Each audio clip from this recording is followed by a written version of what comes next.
Kami po maninindigan kaming tatlo na hiwalay na po talaga si Daniel Padilla at si Catherine Bernardo. Muli na namang usap-usapan sa social media ang showbiz columnist na si Christy Fermin.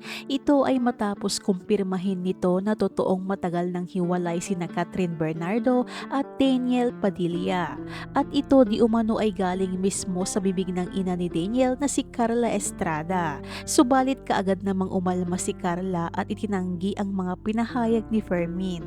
Matatandaang nagsimula ang issue ng hiwalayan ng dalawang celebrity couple ng ichika ni OG Diaz na palihim umanong nagkikita si Daniel at ang kapwa kapamilya star na si Andrea Brillantes.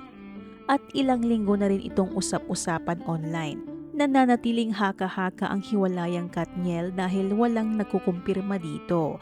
Maging ang real-life couple ay tila umiiwas sa usaping naghiwalay na nga sila. Kamakailan ay kumalat online ang di umano'y pahayag ni Daniel sa gitna ng mga issue sa hiwalayan sa relasyon nila ng kanyang longtime girlfriend. Sinabi umano ng aktor sa mga nag-aalalang Katniel fans, "Relax na kayo aming mga Katniels, tama na ang pag-aalala. Brit, ako na ang bahala sa lahat." Tila nahimasmasan naman ang mga Katniel fans sa pahayag na ito ni Daniel. Subalit kinumpirma na at pinanindigan ni Christy Fermin na matagal na umanong hiwalay ang real-life couple. Kami po maninindigan kaming tatlo na hiwalay na po talaga si Daniel Padilla at si Catherine Bernardo. Umami na po si Carla Estrada sa isa niyang kaibigan na wala na, tapos na. Kasabay nito ay nagbigay si Christy ng mga posibleng rason sa paghihiwalay ni na Daniel at Catherine. Pero anya, ito ay hindi pa nakukumpirma sa ngayon. Una ay patungkol umano sa pera. Sinabihan umano si Catherine ng kanyang mama na kunin ang bankbook ni Daniel kay Carla Estrada dahil halos si Daniel ang bumubuhay sa buong pamilya nila. Isa pa umano sa dahilan ay may pinagtalunan umano ang magkasintahan na matagal na at napuno na umano sila at nagdesisyon na maghiwalay na lamang. Ayon pa sa source umano ni na Christy Fermin ay matagal na umanong hiwalay ang dalawa at buwan na umano ang bibilangin simula pa nung magbago ang pananamit si Catherine.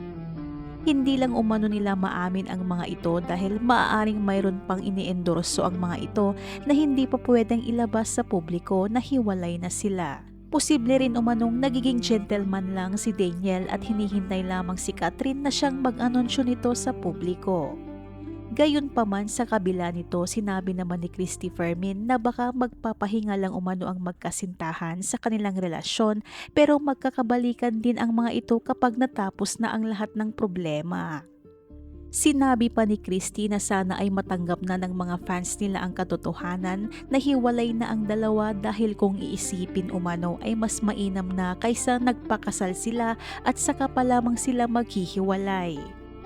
Samantala, umalma naman si Carla Estrada. Sa Facebook account ni Carla nitong Biyernes, November 24, ay nireshare niya ang isang art card mula sa isang online news platform at sinabi nitong, "Ito po ay walang katotohanan. Kailanman ay hindi ko panghihimasukan o pangungunahan ang personal na buhay ng mga anak ko."